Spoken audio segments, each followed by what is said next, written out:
A 12-year-old was humiliated. Her mother was 5,000 miles away, but came back as a storm. What started in a nurse's office is now echoing in courtrooms, headlines, and a nation's conscience. Morning light filtered through the window of the nurse's office at Cedar Hill Middle School, casting a pale glow across the delicate face of Asha Morgan, a 12-year-old black girl with smooth dark skin and unevenly cropped hair, the lingering result of the alopecia she had quietly battled for years. The small, sterile room never felt welcoming, but today, it seemed colder than ever. Asha never imagined she'd have to face this. That morning, she had come to school wearing a headscarf to cover the thinning patches on her scalp, something she had always done to protect herself from the stares. But today, it wasn't just the curious eyes of classmates she had to endure. It was a judgment of someone she once respected. Her teacher, Denise Halcroft. Ms. Halcroft, the math teacher, had approached Asha during recess, her gaze sharp and void of warmth. "Asha," she said, voice flat, almost scolding, "you can't keep hiding your head like this. This is a school, not a place for exceptions." Asha looked up at her, fear tightening in her chest. "But I have medical records," she replied in a breath. "I have alopecia." She didn't mean to sound like she was begging, but somehow her words felt powerless. Ms. Halcroft didn't wait. "Medical records don't matter here. You can't set an example for others if you look like that," she said coldly, pointing to the long bench inside the nurse's room. "Sit down. We're going to take care of this right now." Asha sat down, her heart heavy. This stern teacher didn't give her a chance to explain, to defend herself. The years of teasing she had endured for her fragile hair were painful enough. But now, that humiliation was being repeated in what was supposed to be the safest place she knew. Each pass of the electric clippers against her scalp sent more than just a physical chill. The cold of blades felt like a reminder that the world still had no space for difference. Asha tried to hold back her emotions, but tears spilled quietly down her cheeks, unstoppable. She couldn't understand how a grown woman could act this way. How could Ms. Halcroft not see the pain in her eyes? How could she not realize that this wasn't about enforcing rules? It was a violation of dignity, a stripping of identity. Ms. Halcroft stood back for a moment, examining her work without a flicker of regret. The buzzing stopped. Silence swallowed the room. Asha looked up, her eyes red and swollen, locking with Ms. Halcroft's. She said nothing. She couldn't. She just sat there, feeling the pain press deeper into her chest. She wanted to scream. She wanted to run. But all she could do was wish for one thing: to escape this humiliation. And in that single frozen moment, it wasn't just her hair she had lost. She had lost her trust in a school system she once believed would protect and care for every student, no matter how different they were. Jasmine leaned at the far end of the hallway, clutching her phone in her lap. Her eyes were still red after witnessing what had happened in the nurse's office. The 12-year-old had never seen her friend, Asha Morgan, look so broken, and she had never seen an adult act so cruel. From the slight crack in the door, Jasmine had quietly started recording as the sound of the electric clippers filled the room, like an angry wasp slicing through the air. She wasn't sure what she'd do with the footage, until she heard Asha's sobs. It wasn't the cry of a child throwing a tantrum. It was the cry of a soul being shattered. During recess, back in the classroom, Jasmine sent the video to her older sister, Cameron, a law student at Howard University. "You need to see this." Ms. Halcroft went too far. Less than 5 minutes later, Cameron replied, "Send it to Asha's mom. Right now. No delay." Jasmine hesitated. She knew Asha's mom, Lieutenant Colonel Simone Morgan, was currently stationed in Romania on a special deployment. Asha rarely mentioned her mother, afraid others would see her as different or special. But now, nothing mattered more than protecting Asha. With one press of button, Jasmine sent the clip along with a message. "Ma'am Simone, I'm so sorry to bother you, but this is serious. Asha was forced to shave her head. I have proof. More than 5,000 miles away, at a cold U.S. military base in Eastern Europe, Lieutenant Colonel Simone Morgan was preparing to enter a strategic briefing when her phone buzzed. The screen lit up, Jasmine Lee, and a video just under a minute long. At first, she meant to glance at it, but when her daughter's face appeared, eyes wide with fear, her head bare, cheeks streaked with tears, Simone froze. She stopped cold in the middle of the hallway, nearly dropping the phone, then gripped it tighter, as if letting go would allow the pain to flood her entire body. Asha's voice in the video was barely audible, pleas drowned out by the harsh buzzing of clippers, and Ms. Howcroft's chilling commands. A raw, primal rage rose in the chest of the woman who had once commanded battalions under fire. Not her, not my baby, Simone whispered, her voice cracking. She didn't wait another second. Within 30 minutes, she had filed an emergency leave request and reported directly to her commanding officer. The reason? Severe family distress. No one questioned her. Everyone knew. When a soldier like Asha Morgan shifted her tone from composed to steel, forgiveness was no longer on the table. Meanwhile, Jasmine's video began to spread. Cameron shared it to a local parents forum. From there, it hit education groups, and within hours, it exploded across TikTok and Twitter. Hashtags spread like wildfire. Hashtag justice for Asha. Hashtag this is not discipline. Hashtag protect black girls. Hundreds, then thousands, of comments flooded in from across the country. Outrage, heartbreak, disbelief. But people weren't just angry about a girl being forcibly shaved. They were furious at a system that allowed it to happen. And what they didn't know was this. The real storm hadn't even begun, because Asha's mother was a storm made of steel, and she was on her way home. Tuesday afternoon. The front of Cedar Hill Middle School looked calm as usual, until a black SUV pulled into the visitor's lot. The door opened, and out stepped a woman in full military uniform, lieutenant colonel rank gleaming on her chest. Her combat gear still bore dust from a transcontinental flight, but her stride was unwavering. Lieutenant Colonel Simone Morgan didn't flash an ID. She didn't raise her voice. She didn't need to. The precision in her footsteps, the poise of someone who had commanded hostage rescues, was enough to silence the entire hallway of Cedar Hill. Students pressed against lockers. Teachers paused behind closed doors. The sound of her military boots on tile echoed like the drumbeat of an inevitable confrontation. In her hand was a black leather portfolio, gripped like a lawful weapon. Inside was no battlefield strategy, but something just as damning. Asha's signed medical documentation. The original doctor's note confirming diagnosis and prior school submission. A printed still from Jasmine's video. Eyewitness testimonies from fellow students. A highlighted copy of the school's handbook. The very rule Ms. Denise Howcroft had twisted into a justification for discipline. Simone knocked twice on Principal Raymond Ellis's office door with military rhythm. She didn't wait for permission to enter. She opened the door and walked in.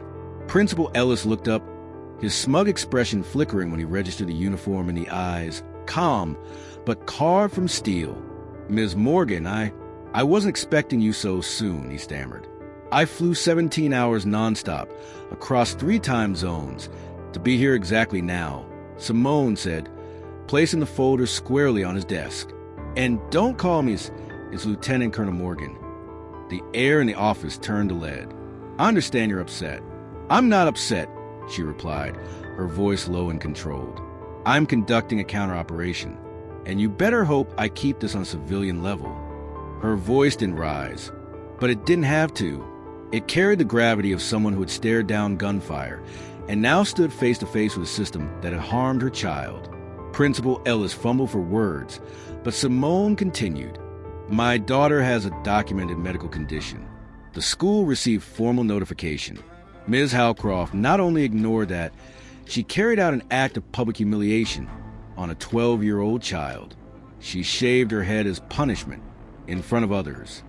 Simone's voice remained steady, but the fury beneath it crackled like a live wire. We placed Ms. Howcroft on a 1-day administrative leave, pending internal review. Simone let out a quiet laugh. Cold, controlled. 1 day? When a child has been humiliated so deeply she's lost her voice, her sleep, and the courage to leave her room? She leaned forward, locking eyes with Principal Raymond Ellis. You have 3 days to issue an official response to the press the community, and my civil rights attorney. Or I will make sure the story is retold at every press conference I attend, starting with the Pentagon. Raymond swallowed hard, sweat glistening at his temple. Simone stood tall again and turned to leave. "And one more thing," she said, pausing with her hand on the doorknob. "If anyone in this school so much as lays a finger on Asha again, they might want to read my military call sign, the Sentinel." The last person who underestimated me no longer had the privilege of apologizing. The door clicked shut behind her, but the weight of her words echoed through every wall in the room. The battle had officially begun, and the system was about to face a soldier who didn't flinch. 3 days later, after Lieutenant Colonel Simone Morgan's confrontation in the principal's office, something began to stir through the halls of Cedar Hill Middle School. No longer hushed whispers of fear. For the first time, voices were rising. It started with head nurse Paula Simmons. One afternoon, after the final bell, she waited nervously for Simone in the parking lot, anxious eyes blinking behind thick glasses.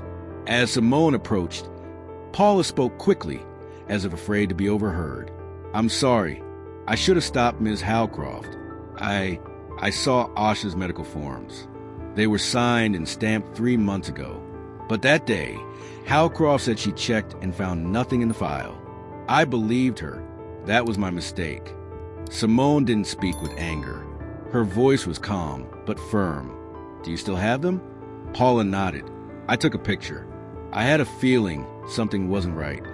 She pulled up her phone and showed Simone a crystal-clear scan of Asha's medical file, the same document Howcroft claimed didn't exist.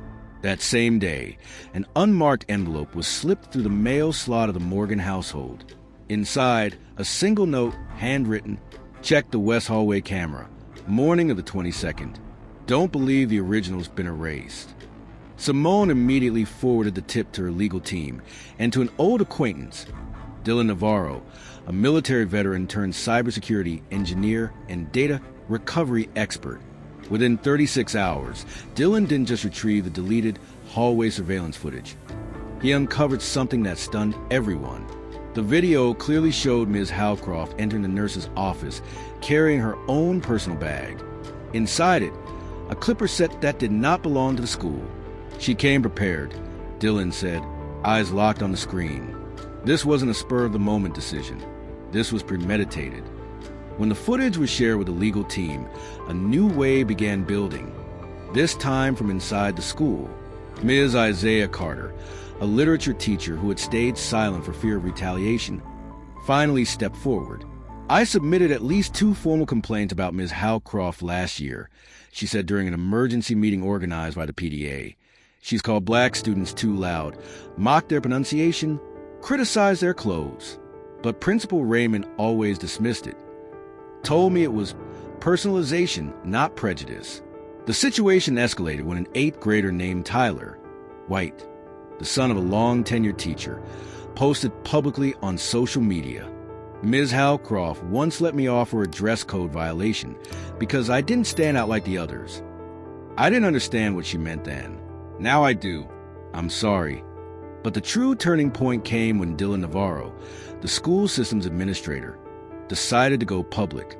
In a local TV interview, he stated, "I was ordered by Principal Raymond to make the video disappear permanently. But I made a backup, and after seeing what Asha went through, I knew I couldn't stay silent." With his testimony came the official release of the original clip. Asha, curled up in a nurse's chair, tears streaking her face, strands of her hair falling to the floor, while Howcroft, stone-faced, continued without hesitation. The city shook. Watching the footage replayed on national broadcasts, Simone spoke just one sentence. "They didn't just shave my daughter's head. They shaved her dignity." But now the world has seen it. And for the first time, the system began to crack. But the door to its hidden truths had only just begun to open. That night, in the small second-floor kitchen of the Morgan home, Simone sat quietly, sifting through an old military folder. Her fingers brushed across a faded photo, corners worn by time. It was from Fort Winston years ago, an old training squad. On the front row, one face stood out clearly, Denise Howcroft, hair in a tight bun, a crooked smile, and those eyes, arrogant, cold, familiar. Simone froze. Everything fell into place. The nightmare from 8 years ago had never disappeared. It had simply changed its face, its battlefield, and this time it had come for her daughter. The next morning, Simone walked straight into the Department of Veterans Affairs office in Eastbridge. There, she met with retired Lieutenant Colonel Victor Kane, the former supervising officer in the training unit both she and Denise Howcroft had once served in. Simone Morgan? Victor looked up, surprised. It's been a long time. What's going on? Simone handed him a printed document. I need confirmation from Denise Howcroft's military records. I believe she was dishonorably discharged for racial misconduct, and now she's teaching at Cedar Hill Middle School, where she humiliated my daughter. Victor frowned and pulled up the internal database. After several minutes of typing and cross-referencing, he let out a quiet hiss. Damn, it's her. The record was clear. Denise Howcroft, dishonorable discharge, September 2017.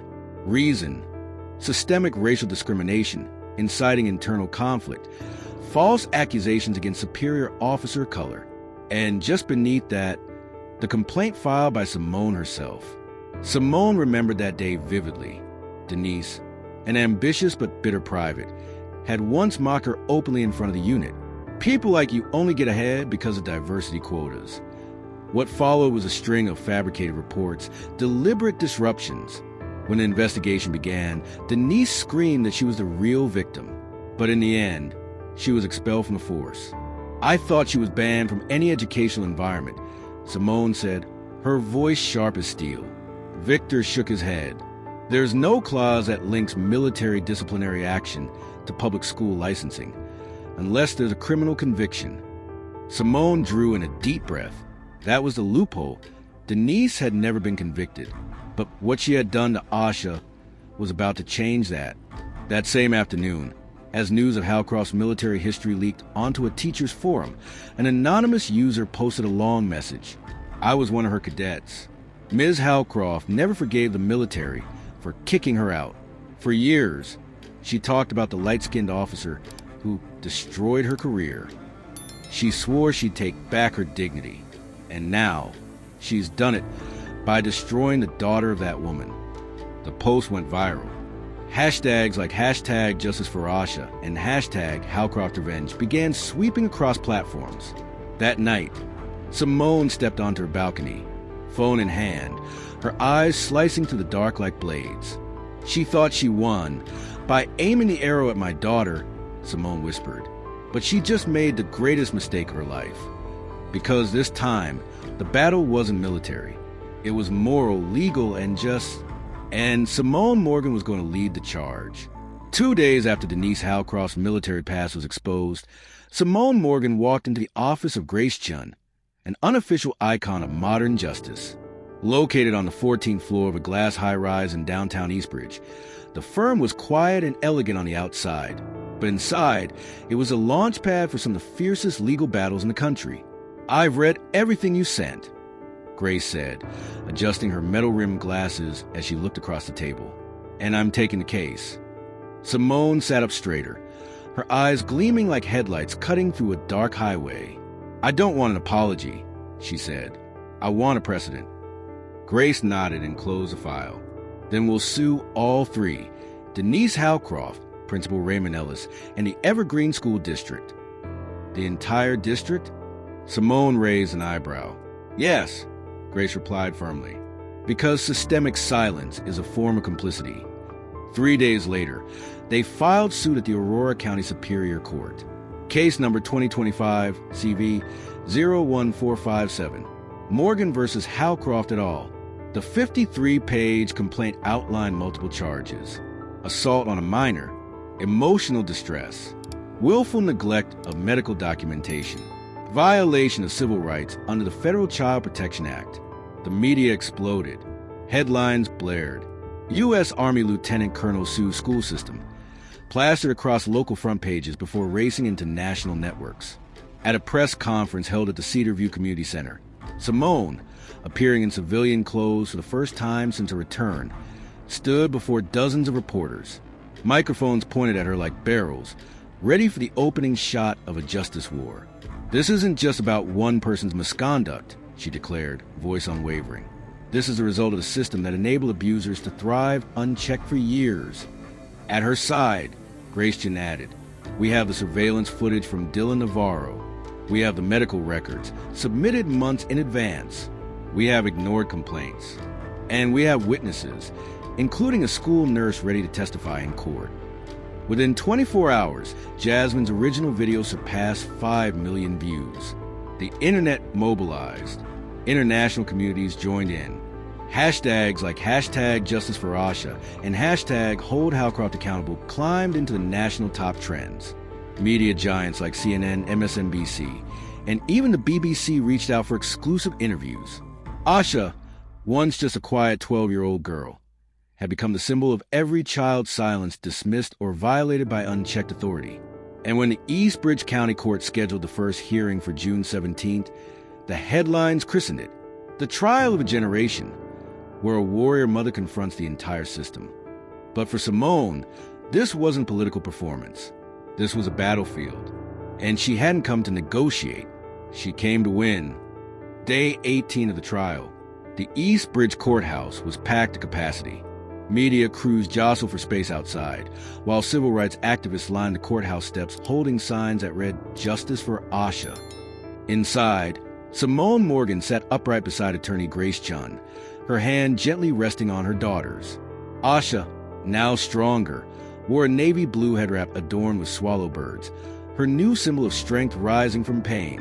Judge Marilyn Rios entered the courtroom, gavel in hand. Court is back in session. Has the jury reached a verdict? A middle-aged woman, foreperson of the jury, rose. "Yes, Your Honor, we have." The entire room froze. In the matter of Morgan versus Denise Howcroft, on the charge of assaulting a minor, we find defendant guilty. On the charge against Raymond Ellis in the Evergreen School District for civil rights violations, negligence, and evidence suppression, we find the defendants guilty. On the charge of inflicting emotional harm upon a minor, we find the defendants guilty. Simone closed her eyes. A slow exhale escaped her lips. Steadying herself in the years she had carried this fight, the foreperson continued. "Regarding civil damages, we order the Evergreen School District to pay the Morgan family $10 million in compensation for medical care, educational support, and long-term emotional trauma." Gasps rippled through the courtroom. Reporters leaned forward, scribbling notes furiously. But the real shock came seconds later. A side door opened. 2 judicial officers entered. One stepped toward the defense table. "Ms. Howcroft," the officer said clearly, "by order of Judge Rios in the East Bridge District Attorney's Office, you are under arrest for assaulting a student, falsifying official records, and abuse of authority." The courtroom went still. Denise Howcroft spun toward her lawyer, stammering, speechless. No one stood to defend her. The soft click of handcuffs echoed in the silence, closing around the wrist of a woman who once believed she was untouchable. But it wasn't over yet. Later that afternoon, the East Bridge Ledger released a leaked audio recording, captured during a closed-door meeting of 3 members of the school board. In it, they admitted to using a confidential defense fund to hire lawyers, cover up the scandal, and prevent the release of the nurse's office surveillance footage. The Colorado State Attorney's Office launched an investigation immediately. Within 72 hours, all 3 board members, James Whitfield, Sandra Lee, and Victor Madsen, submitted their resignations. The media called it the night the system collapsed. That same day, at Cedar Hill Middle School, a group of students quietly painted a new mural beside the music room. At the center stood Asha Morgan, facing into a storm, but her eyes looked toward the light. Behind her, the silhouette of her mother in uniform, arms outstretched, shielding the world. Simone stepped up to the wall, unable to speak. The school's art teacher bowed slightly and said, "The students did this on their own. No one asked them to. She's not a victim anymore. She's an inspiration." And that was the real victory. 3 weeks after the historic trial, the old sign outside Cedar Hill Middle School was removed, witnessed by hundreds of students, parents, and press. In its place, A new plaque gleamed in the morning sun. Cedar Hill Middle School, where every student is valued. Beneath the words, a head wrap with a swallow in flight, a symbol drawn from Asha Morgan herself. But it wasn't just symbolic. That same day, the governor of Colorado officially signed into law the Asha Protection Act. The new law mandated all educational institutions must maintain updated medical records with controlled access. No school staff may perform any medical or appearance-related intervention without written consent from a parent or legal guardian. Creation of an independent student and family oversight board at the district level, allowing families to file complaints outside school control channels. The change wasn't just on paper. In the first week after reforms, students at Cedar Hill walked into a school that felt different. Teachers were required to complete mandatory training in emotional safety and medical diversity inclusion. Stories once buried of shame, bias, exclusion were now invited into classrooms through art advisory and open discussion. Notably, Mr. Marcus Brooks, the former art teacher who had defended Asha when the scandal erupted, was appointed interim principal. In his first address, he stood before the student body and said, "I'm not here to manage you. I'm here to listen, and I will make sure that every student, no matter your hair, your name, or your story, has the right to be exactly who you are." Asha sat in the front row, beside her mother and Jasmine. She didn't speak, but her quiet smile in the early sunlight felt like a breeze sweeping through a new beginning. A week later, Principal Brooks hung the student-painted mural of Asha in the center of the school library, the same space once used for disciplinary hearings. The school had changed. Students began organizing my story circles, where they shared pieces of their lives, their hopes, their fears, the truths hidden beneath uniforms and report cards. Asha no longer avoided eye contact. She wasn't just a girl who had been defended. She was the girl who led the way, for hundreds of others, to finally speak. And so, from one painful act of forced shaving, a movement was born, not through screams, but through silence that was finally heard. Soft afternoon light poured through the tall glass windows of the East Bridge Arts Collective, inside the minimalist white-walled gallery, where dozens of framed works lined the walls. Asha Morgan, the 12-year-old once humiliated for the way her hair grew, stood silently before the largest painting in the exhibit. Its title, Stripped.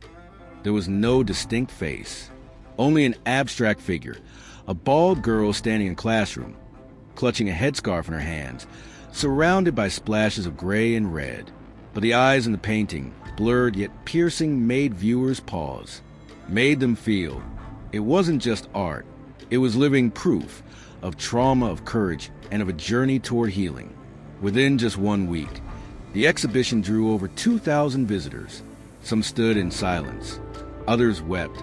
One middle-aged woman, standing before a piece titled Hair, Then Silence, whispered. That was me, too, 15 years old. And no one believed me. With the support of her mother, Lieutenant Colonel Simone Morgan, the guidance of Principal Brooks, and the steadfast presence of her best friend Jasmine, Asha had used art to reclaim what the system once tried to erase, her inner voice. Each painting was released as a limited edition print, every dollar earned when to fund a new initiative. The Strip Foundation, a nonprofit created to support students harmed by discrimination in schools. It provided legal advocacy, trauma therapy, and scholarships for creative expression. And it was students like Asha, once silenced, who were now speaking the loudest for justice. At the opening night, a reporter asked Asha, "If you could say one thing to other kids going through what you went through, what would it be?" Asha smiled, then answered slowly, "You don't have to scream to be heard. Just pick up a brush and paint." On a quiet Sunday morning, tucked in the back studio of the East Bridge Arts Collective, Asha Morgan, now 12, wearing a golden silk head wrap, sat in front of a microphone. Her voice was soft, like wind through a window, but steady. "Hi," she began. "My name is Asha. I used to stay silent because I was scared. But today I'm telling my story, not to relive the pain, but to take back the voice that was once taken from me." It was the first episode of the podcast Redraw, a space where Asha and other students harmed by the education system could speak in their own voices. No adult interruptions, No complicated legal jargon, just small hearts trying to heal through truth. Within 24 hours of its release, the debut episode had thousands of plays. Messages poured in from students in other states, parents, former students who had once endured the same silent pain. A few weeks later, during a community summit, Lieutenant Colonel Simone Morgan stood on stage in her neatly pressed uniform. But today, she didn't speak as an officer. "I'm the mother of a child who was hurt by the very place that was supposed to protect her," she said. "And I'm not standing here just for my daughter. I'm standing here for every child who doesn't have a parent who knows how to file a lawsuit, or someone willing to stand up to the system." Applause thundered through the hall. But in the front row, Asha simply held the hand of her best friend, Jasmine, the first person brave enough to lift the phone and begin it all. The Morgan family never chose the easy path. They didn't take the settlement in exchange for silence. They turned pain into action, a personal story into a community movement. Asha didn't just find her voice again. She became the light for so many others who had been forced into the shadows. There would be no more silence. Not now, not ever again.